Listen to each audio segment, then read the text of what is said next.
Welcome back lovelies. Episode 1 की शुरुआत 1913 से होती है, जब हमारा मेन लीड क्वेता नृत्य करता है और हमारा दूसरा मेन लीड याय उसके नृत्य को देखता है। तभी कुछ और घटनाएं भी दिखाई देती हैं, जब क्वेता की हालत बहुत ही बुरी होती है और वो कहता है याय मेरे साथ ऐसे नहीं कर सकता है। सपने में ये सब कुछ देखकर कॉय सोचता है फिर से ये सपना क्यों आया मुझे। तभी उसे अपनी माँ की आवाज़ आती है तो वो बाहर जाकर देखता है। उनके घर का मालिक किराया लेने आया होता है। कुछ महीनों से किराया ना देने के कारण वो उन्हें घर से निकालने लगता है। कॉय की माँ कहती है तो हम कहाँ रहेंगे, क्या थोड़ा टाइम रुक नहीं सकते हो आप। पर मालिक मना करके कॉय पर हाथ उठाने की ट्राई करता है, पर इतने में सीन आकर मालिक को रोक देता है। मालिक कहता है हमारे काम के बीच मत पड़ो, इन्होंने किराया नहीं दिया है तो मैं इन्हें घर से निकाल सकता हूँ। सीन कहता है पर तुम्हारा कोई हक नहीं है उन्हें चोट पहुँचाने का, और ये पैसे ले लो, बाकी की मैं बाद में दे दूँगा। मालिक कहता है पर फिर भी वो यहाँ पर नहीं रह सकते हैं, नया किराएदार आज यहाँ पर रहने आने वाला है। मालिक वहाँ से चला जाता है। कॉय उसे पानी ला कर देता है। सीन कहता है मैं चाय मॉन सुमार जैतरज का सेवक हूँ। कॉय कहता है ये नाम सुना हुआ लगता है। सीन कहता है आप उसे कुन प्राणाय भी कह सकते हो। कॉय पूछता है आप यहाँ पर क्यों आए हो। सीन उसे कुछ डॉक्यूमेंट्स देता है और कहता है ये राजा जी की आखिरी विल है। राजा जी ने अपना व्हाइट हाउस अपने उत्तराधिकारी को दिया है, तो आप ही अकेले अभी जिंदा हो। कॉय कहता है पर मेरा उनसे कुछ लेना देना नहीं है। सीन कहता है बुन में तुम्हारे डैड प्राणाय के दूर के रिश्तेदार थे। कॉय अपनी माँ से पूछता है तो वो कहती है उन्होंने मुझे कभी कुछ नहीं बताया। सीन कहता है ये घर आपका है और आप मेरे नए मास्टर हो। तभी सीन आकर सीन को डैड कहता है। वहीं कॉय और उसकी माँ सोचते हैं कि वो उस पर भरोसा कर सकते हैं या नहीं। सीन कहता है कितनी बार मैंने तुमसे कहा है कि दूसरों के सामने मुझे डैड मत कहा करो। सीन कहता है हम कॉय को कब से जानते हैं कि वो यहाँ पर रह रहा है, तो हम तब क्यों नहीं आए, अभी क्यों आए हैं। सीन कहता है हर एक चीज़ होने का एक समय होता है। कॉय को लगता है वो अच्छे लोग हैं, उन्होंने हमारी हेल्प की है। तभी रूडी वहाँ आती है। सीन उन्हें देखकर हैरान हो जाता है। रूडी कुछ मीठा लेकर आई होती है। सीन स्माइल करता है। सीन कहता है क्या तुम उसे जानते हो। सीन हाँ कहता है। रूडी कहती है वो दोनों कौन हैं। कॉय उसे पूरी कहानी बताता है। रूडी कहती है तुम राजा के उत्तराधिकारी हो, तो क्या तुम व्हाइट हाउस में जाने वाले हो।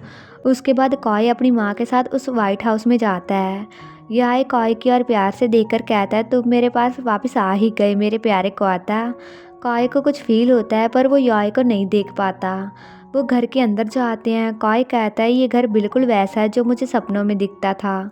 रूडी कहती है तो तुम सच में उत्तराधिकारी हो गए।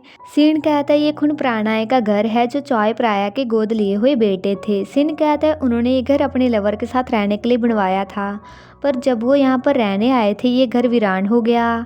कॉय कहता है एक दूसरे से इतना प्यार करने के बावजूद वो बिना अलविदा कहे बिछड़ गए, कितनी दुखद बात है। रूडी कहती है तुम्हें कुछ पता है इस जगह के बारे में। कॉय कहता है पता नहीं, मैंने अचानक से ये फील किया। तभी याय उनकी ओर देखता रहता है और कहता है तुम्हारा घर में स्वागत है मेरे डियर। कॉय अचानक से ऊपर देखता है, उसे कुछ भी दिखाई नहीं देता। याय कहता है तुम पहले की तरह ही सुंदर हो, बिल्कुल नहीं बदले हो। वो पास्ट को याद करता है जब क्वेता की डांस परफॉर्मेंस शुरू होती है। याय क्वेता को देखकर पहली नज़र में उससे प्यार करने लग जाता है। क्वेता भी ज़रा सा याय की ओर देखता है। उसके बाद क्वेता नदी के पास बैठा होता है। रुमाल निकालते वक्त वो नदी में गिर जाता है। वो उसे उठाने लगता है तो याय आकर उसकी हेल्प करता है। वो एक दूसरे की आंखों में देखते हैं। याय रुमाल को छोड़कर कहता है ध्यान से, अगर पानी में गिर गए होते तो अच्छा नहीं होता। क्वेता वहाँ से चला जाता है। याय स्माइल करता है। यही यादें ख़त्म हो जाती हैं। सिन कहता है यहाँ एक म्यूज़िक रूम भी है, खून प्राणाय ने आपके लिए बनवाया था। मेरा मतलब अपने लवर के लिए प्रैक्टिस करने के लिए बनवाया था। सीन कहता है उनका लवर डांसर था, वो क्लासिक डांस करता था, वो बहुत ही अच्छा नाचते थे, तो खुन याय किसी और को उन्हें डांस करता हुए नहीं देखना चाहते थे। वो बहुत ही पोसेसिव थे। कॉय कहता है वो एक दूसरे से बहुत ही प्यार करते होंगे। रूडी कहती है मेरा दोस्त भी डांस करने में बहुत ही अच्छा है, उसने कभी सीखा नहीं है पर वो फिर भी माहिर है। तभी नैनी यम वहाँ आ जाती हैं। सीन कहता है ये घर को संभालती थी। नैनी यम कहती है कॉय तुम अभी भी वैसे ही दिखते हो। कॉय कहता है क्या हम पहले मिले थे। सीन कहता है उन्हें सब भूलने की आदत है, तो उनकी बात सीरियस मत लीजिएगा। नैनी यम कहती है अच्छा है अब आ गए, इस घर के मालिक का बहुत ही इंतज़ार किया है। कॉय कहता है मैं मालिक नहीं हूँ, मैं भी किराएदार ही हूँ। सीन कहता है आप मालिक हो और हमारे नए मास्टर भी हो। कॉय कहता है ऐसे मत कहो, अब से इस घर में कोई भी मालिक या सेवक नहीं होगा, हम फैमिली की तरह रहेंगे। याय कहता है तुम पहले की तरह ही काइंड हो। उस घर के बाहर एक कवच होता है। रात को कॉय घर को देखता है और कहता है ये घर बिल्कुल मेरे सपने में आने वाले घर की तरह है। याय कहता है वो सिर्फ सपना नहीं था, हमने पास्ट में यहाँ बहुत ही अच्छा टाइम बिताया था। कॉय कहता है क्या वो जगह ये है? याय कहता है हाँ। कॉय उस रूम की ओर जाता है, उसे बहुत ही फेमिलियर सा फील होता है। याय कहता है तुम यहाँ पर हर रोज़ प्रैक्टिस करते थे। तभी उसकी माँ वहाँ आती है, वो पूछती है यहाँ क्या कर रहे हो? कॉय कहता है बस ये जगह देखने का मन किया, मैंने आपकी आवाज़ नहीं सुनी क्योंकि मैं कुछ सोच रहा था। उसकी माँ कहती है लगता है तुम्हें ये जगह बहुत ही पसंद है। कॉय कहता है कि आपको पसंद नहीं है? उसकी माँ कहती है मुझे भी बहुत पसंद है, मैंने कभी नहीं सोचा था मैं इतने बड़े घर में रहूँगी, कभी तो लगता है कि ये सिर्फ सपना ही है। कॉय कहता है पर मुझे ये जगह जानी पहचानी क्यों लगती है? उसकी माँ कहती है ज़्यादा मत सोचो, कभी कभी फीलिंग्स से हम इमेजिन करने लग जाते हैं। कॉय कहता है हाँ। उसकी माँ कहती है चलो जाकर सो जाते हैं, सुबह जल्दी उठकर बाबा जी से भी मिलना है। कॉय कहता है अच्छा आइडिया है, मैं प्रणय इस घर के मालिक के लिए भी मैरिट बनाना चाहता हूँ। वो चले जाते हैं। याय कहता है शुक्रिया डियर अभी भी मेरे बारे में सोचने के लिए। वहीं दूसरी ओर सिन कहता है डैड मैं क्यूरियस हूँ। सीन उसे पीटने लगता है। सीन कहता है मार क्यों रहे हो? सीन कहता है कितनी बार कहा है मुझे डैड मत कहो, अगर उन्होंने सुन लिया तो वो शक करेंगे। नैनी यम कहती है अगर वो तुम्हें डैड ना कहे तो क्या कहे? सीन कहता है हाँ तुम मेरे डैड हो तो मैं तुम्हें क्या कहूँ, क्या मैं आपको आदमी कहूँ? सीन कहता है मेरा नाम लेकर बुलाओ मुझे। नैनी यम कहती है सिन तुम क्या कहने वाले थे? सिन कहता है कॉय आपको देख सकता है पर खुनियाए को क्यों नहीं देख सकता है? सीन कहता है शायद उनके किए हुए वादे की वजह से। सिन कहता है क्या वादा? नैनियम कहती है उनका वादा जिससे उसकी आत्मा यहाँ पर कैद है, जिसकी वजह से वो किसी और की मेरिट नहीं ले सकता। सीन कहता है पर इस वजह से खुनियाई यहाँ पर स्टक है और इस जगह से वो बाहर नहीं जा सकता जब तक।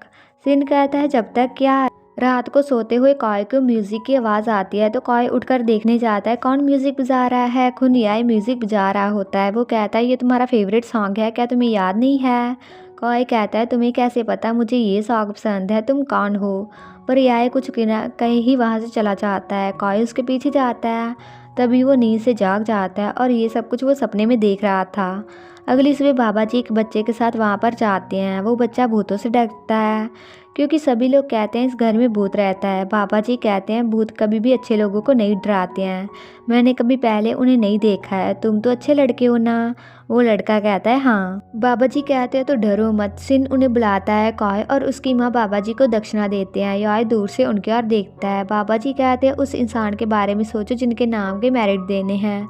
बाबा जी मंत्र पढ़ते हैं। बाबा जी कहते हैं आखिरकार तुम वापस आ गए। कॉय की माँ कहती है आपको कोई गलतफहमी हुई है, हम कल ही यहाँ रहने आए हैं। बाबा जी कहते हैं जब समय होगा मेरिट बनाओ, जब टाइम ठीक होगा तुम उस इंसान को देख पाओगे जिसे देखना चाहते हो। कॉय उनका मतलब पूछता है। बाबा जी कहते हैं तब तुम समझ आ जाएगा।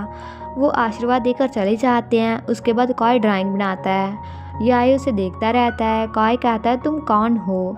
कॉय ने याय की ड्राइंग बनाई होती है। याय उसके पास आकर कहता है तुम्हें मैं अभी भी याद हूँ। कॉय को फील होता है कोई उसके पास है पर वो उसे देख नहीं पाता। तभी रूडी वहाँ आती है। सिन उसे वहाँ लेकर आता है। रूडी कहती है ये जगह बहुत ही सुंदर है, तुम लकी हो। कॉय कहता है ये बताओ तुम यहाँ पर क्यों आई हो? मैं तुम्हें लेने आ चाहता, अकेले आना मुश्किल रहा होगा ना? रूडी कहती है किसी को अवॉइड करने का बहाना चाहिए था। कॉय पूछता है किसे? तभी रूडी के घर सोफी आती है। रूडी के पेरेंट्स उसके पास जाते हैं। रूडी कहती है सोफी आज अब्रॉड से घर आई है तो वो मेरे पेरेंट्स से मिलने आएगी, मैं उससे बात नहीं करना चाहती तो मैं यहाँ पर आ गई। कॉय कहता है तुम्हारी बड़ी कज़िन ना? रूडी कहती है हाँ, पता नहीं क्यों पर मैं बचपन से ही उससे बहुत ही डरती हूँ। कॉय कहता है क्या वो तुम्हें परेशान करती थी जो इतना डर लगता है? रूडी कहती है नहीं, उसे देखकर ही मुझे बहुत ही डर लगने लग जाता है। कॉय कहता है क्या वो इतनी डरावनी दिखती है? रूडी कहती है नहीं, वो बहुत ही सुंदर है, मुझे समझ नहीं आता पर अब तुम पोर्ट्रेट बना लेते हो। कॉय कहता है हाँ, मुझे भी यकीन नहीं होता, मैं बनाने की कोशिश करता रहता था पर मैं कभी ड्रॉ नहीं कर पाया। हम पास्ट देखते हैं जब क्वेता पेंटिंग बनाता है। याई सामने खड़ा होकर पोज करता है। याई क्वेता के पास आकर पेंटिंग को देखता है और वो कहता है, डियर क्या सिर्फ मेरी ही पोर्ट्रेट ड्रॉ करोगे ना? क्वेता कहता है हाँ। याई कहता है क्या वादा है? ये सोचकर कॉय कहता है मैं वादा करता हूँ। रूडी उसे बुलाती है पर उसे कुछ सुनाई नहीं देता। रूडी कहती है कब से बुला रही हूँ, मैं पूछना चाहती थी ये हैंडसम लड़का कौन है? कॉय कहता है मुझे भी पता नहीं है। रूडी कहती है तो ड्रॉ कैसे किया? कॉय कहता है सिर्फ अपनी यादों से।